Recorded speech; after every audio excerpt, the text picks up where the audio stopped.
I had a little stint with the Opals. I had a real little stint with the Sydney Kings, and you have to really understand the role and of what an assistant is. Like, your title is assistant coach. It's not to be a coach. Things didn't work as well as I wanted at Sydney.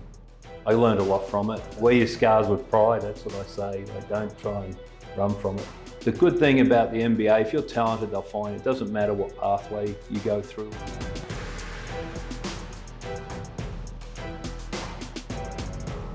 Welcome back to another episode of The Huddle, and this is a special one. We always get players in to find out what they're doing, what they're up to. We're going down a different route, and I'm looking forward to this one. My old Australian under-19 coach, currently the Chicago Bulls assistant coach, Damian Cotter.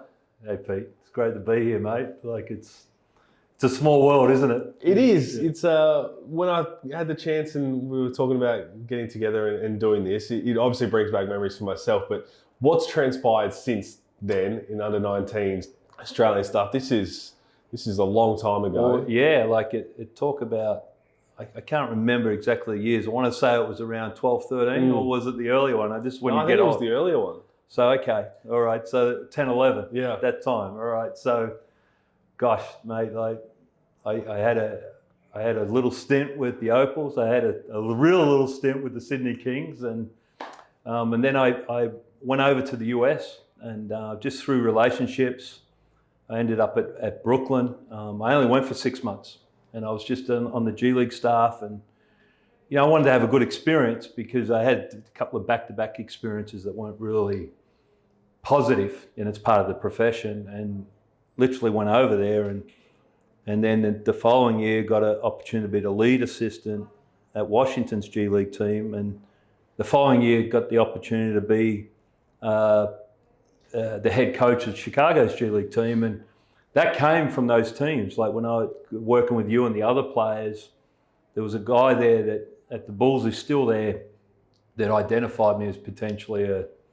head coach in the G League, and I loved it. It was one of the best coaching experiences I had, and unfortunately that was the COVID year, and we shut down abruptly. And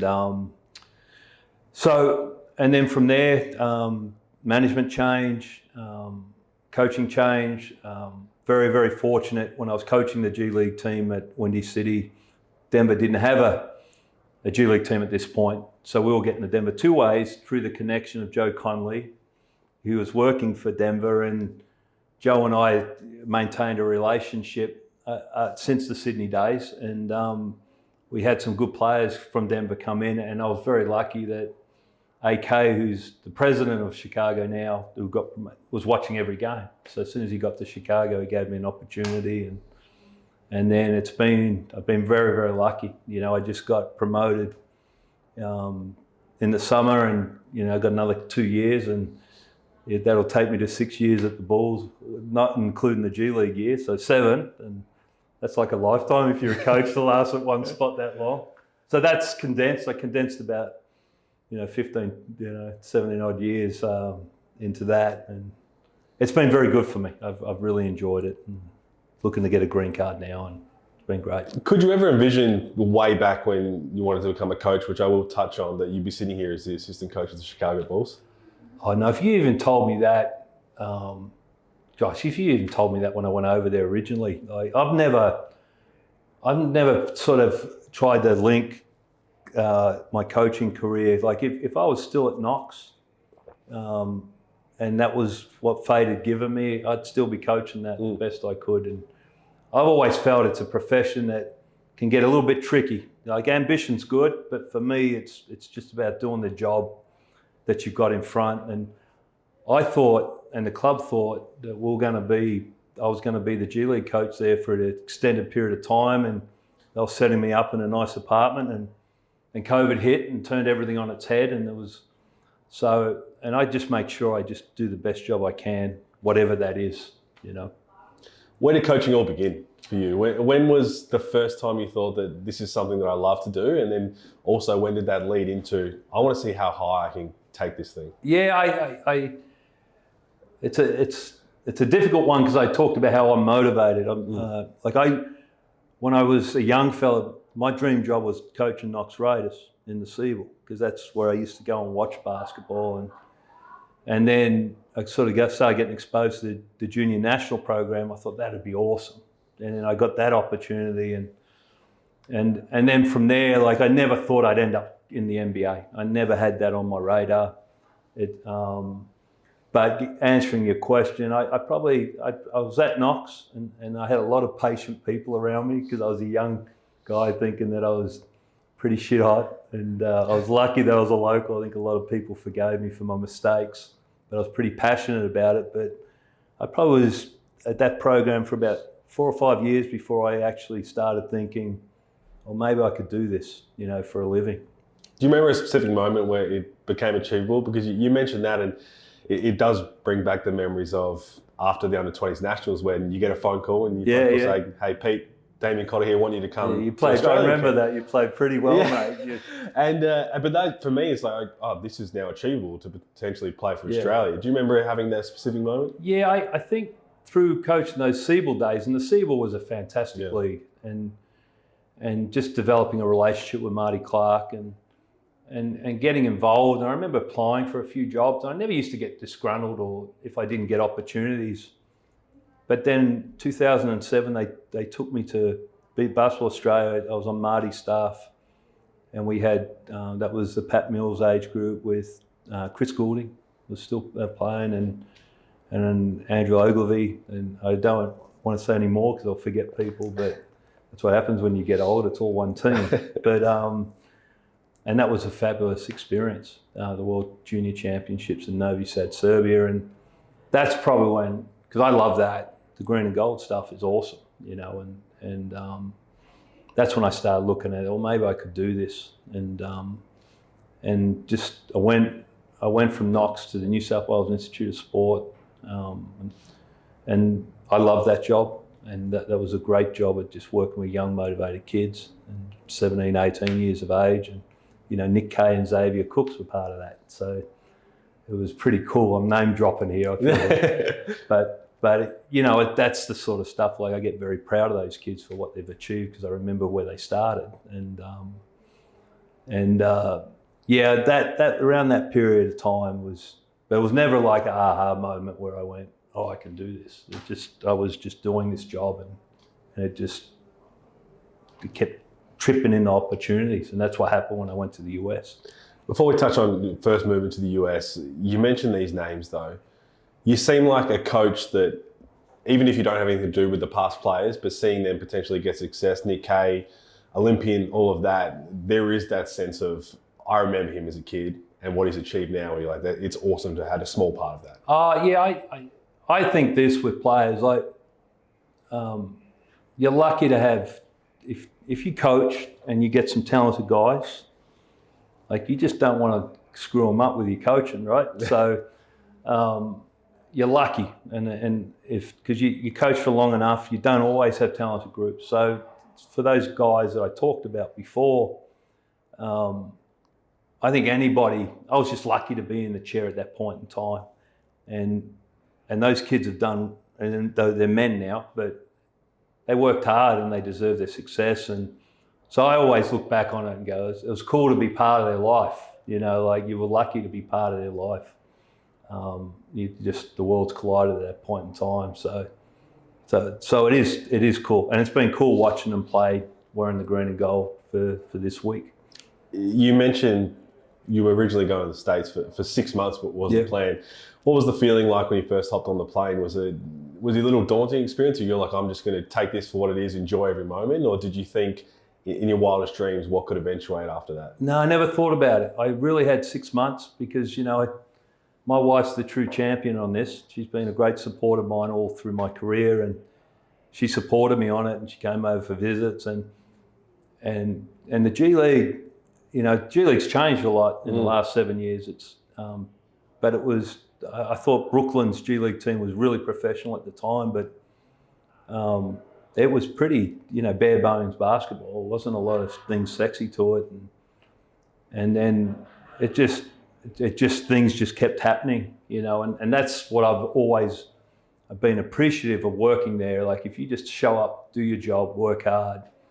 There's so many people. There's got so many that are watching and judging, and you're getting evaluated all the time. So I've been fortunate with that. to just to have that mindset of doing what I did. I didn't, and if I'd come back after 6 months, I would be doing something else. Be coaching somewhere else.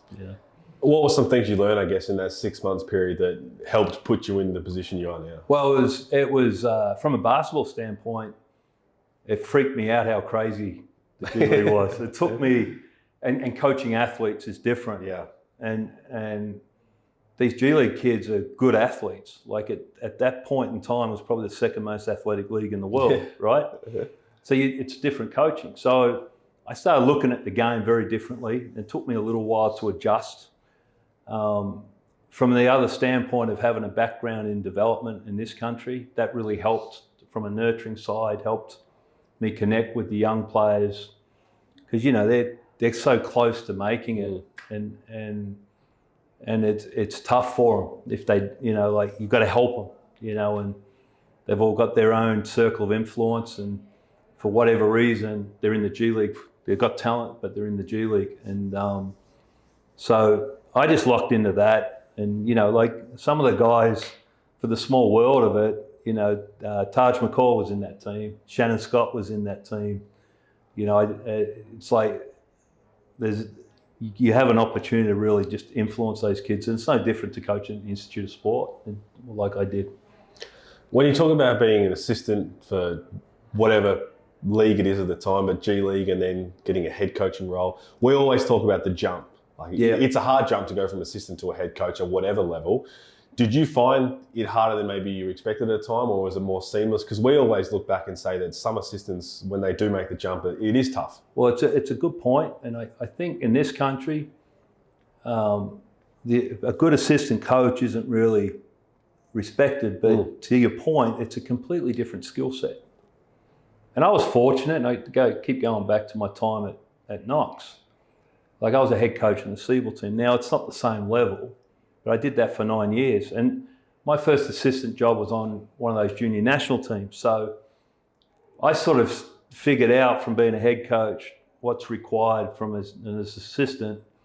But when I had the chance to jump, I had a body of experience. Even with the Sydney experience, I was a head coach, the Knox thing, junior national thing.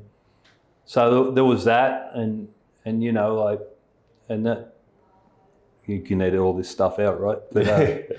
But from there, it wasn't that big an adjustment. The biggest adjustment came from working with different staff. You don't get to choose your staff, and I ended up having 2 guys on my staff that were wonderful that I didn't know before.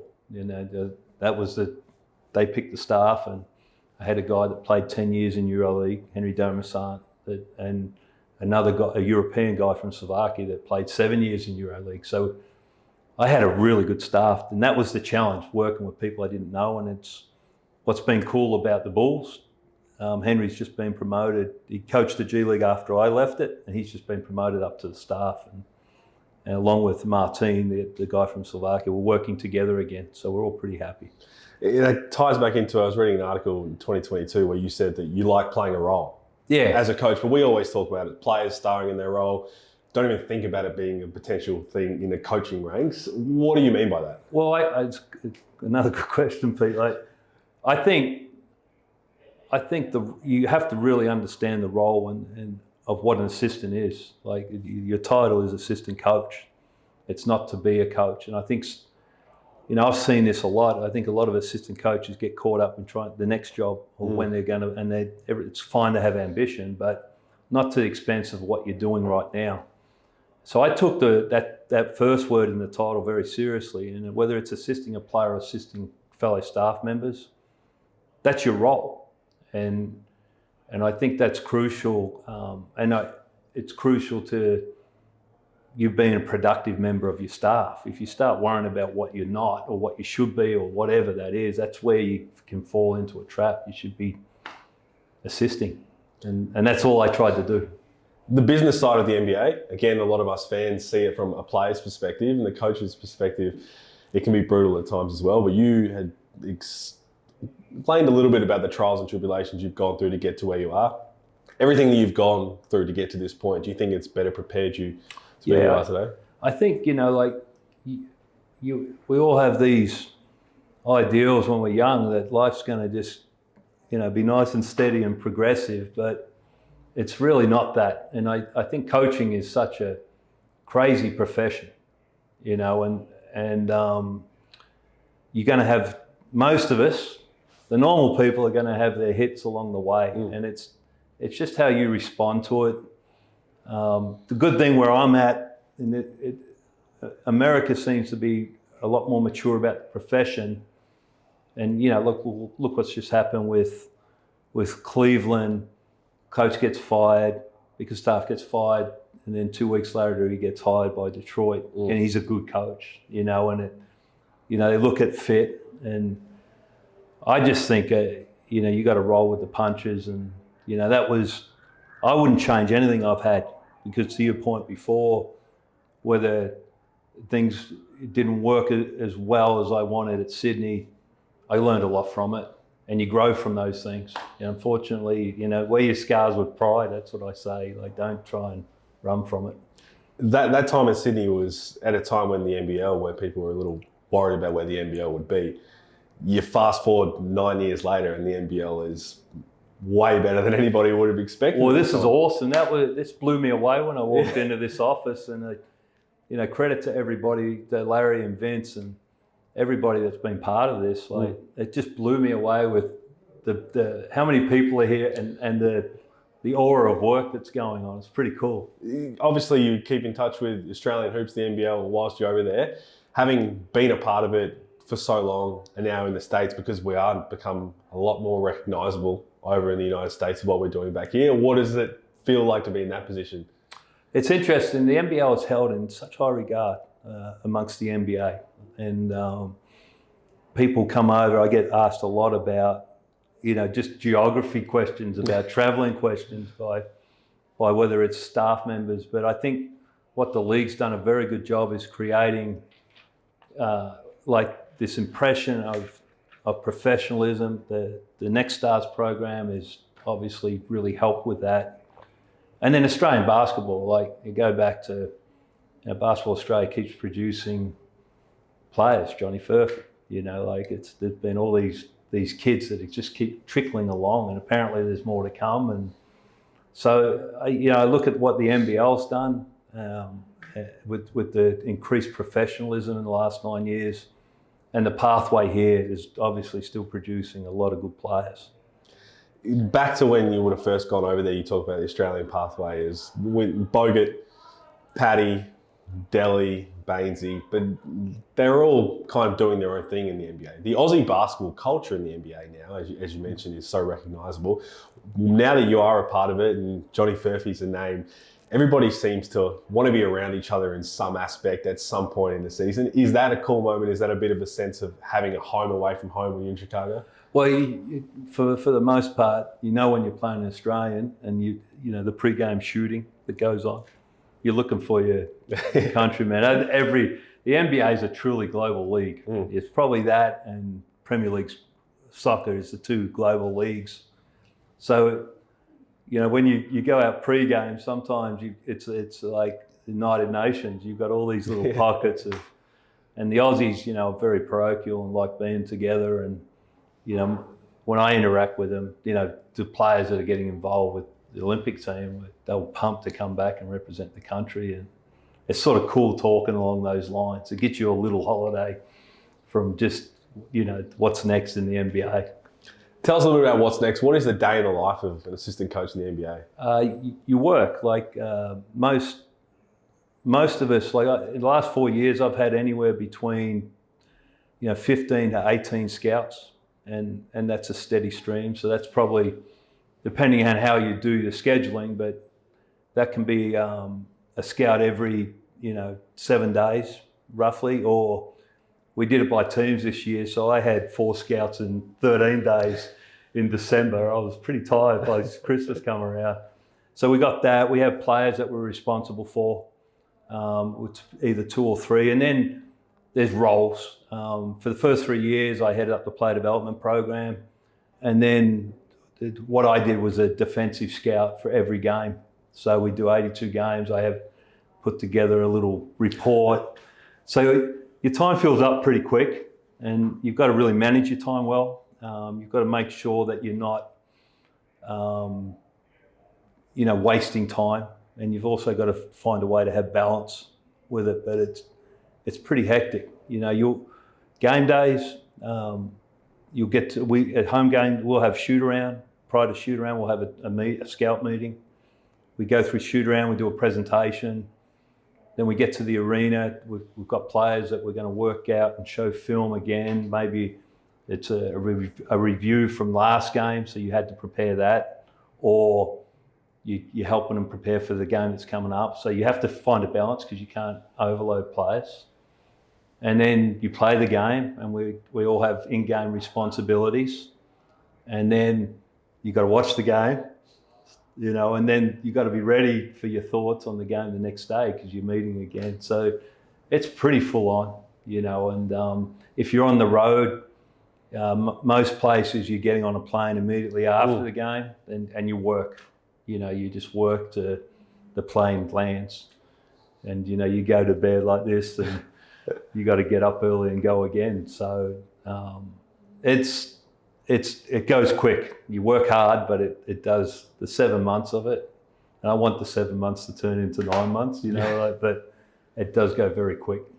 You mentioned an interesting thing there about it being responsible for certain players, and as a past player, and I can talk to a lot of old teammates I have, when you have an assistant coach you're assigned to, there's a relationship grows over the years, no doubt. Yeah. You mentioned before we started this that Alex Caruso was one of your players. To then see the business side of the NBA when it's a trade or whatever happens at the end of a season, what's that like to deal with as an assistant coach when you do grow a personal relationship? Yeah, look, that wasn't the first time that's happened, and you have to understand that as a business. When you work with it was a privilege to work with Alex, to work with an elite defender, and I feel like at the level that I'm at, you learn a lot from players, and Alex taught me a lot, about the defensive side of things, because he does things innately. So it was a privilege to coach him. It was mixed feelings when the trade happened, obviously, with losing a good player, but we're gaining another good player, different strengths, and I was pretty excited to have another Aussie. But you understand it's a business. We both traded very respectful messages, and next time I see him, it will be very warm, and that's how it is. That's how I evaluate it, whether you did the right thing by how they are next time you see them. Alex Caruso seems like your bread and butter type player, by the way. It does right. make sense. I think it was pretty lucky that, like I said before, you get lucky. And when Alex came to us, he was the role player. He was the sixth man, and just through fate with injuries and roster changes, his responsibilities got elevated, and he did a good job. But I did enjoy working with him. I've been lucky with the players I work with. They're so talented, these guys. You mentioned the incoming player and the excitement, Josh Giddey joining the Bulls. And again, a lot of us here from the outside in see this as a really good opportunity for him. Young backcourt, Kobe White. How excited are you for that? Yeah, and don't forget Aya DeSumo. It's going to be different. And what I love when I picture how the team's going to look, all three of those guys. I work with Aya, and I've watched Kobe's development closely over. Those two guys work their backsides off. They're team-focused guys, and when you add a guy like Josh into that mix, I'm pretty excited about the age and where this can go, because they all have unique strengths that will complement each other. And I'm pretty excited about it. We're going to be fun to watch offensively. It's going to be good. Josh came through the Next Stars program, which you touched on briefly, but even now compared to 2015 or even back to the 2011 stuff with Oz, the Australian basketball pathways, there's so many more opportunities there. Yeah. Whether that is NBL development player, NBL Next Stars, college still. Back then it was really only college.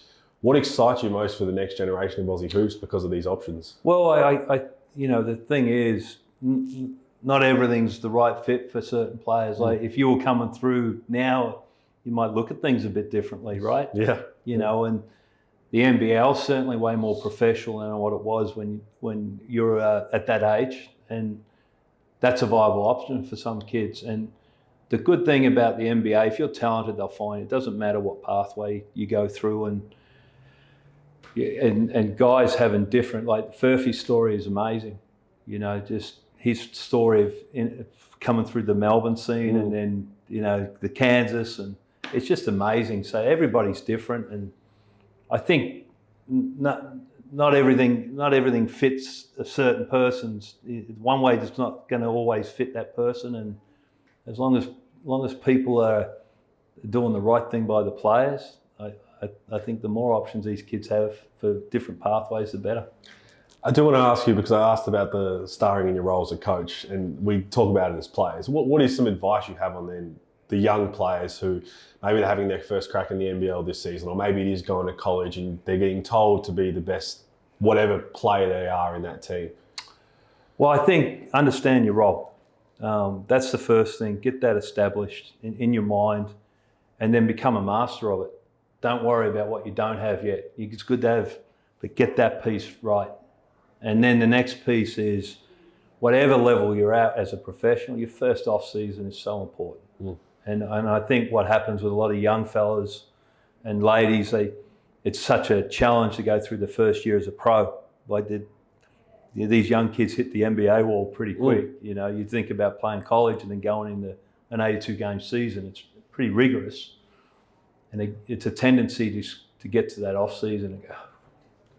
And you got to take a little break, but you've also got to be really mindful to get that right, that off season, and then that's when you can grow your role. But in the beginning, try and figure out what your role is, and if you know you're not going to play much, be a great teammate.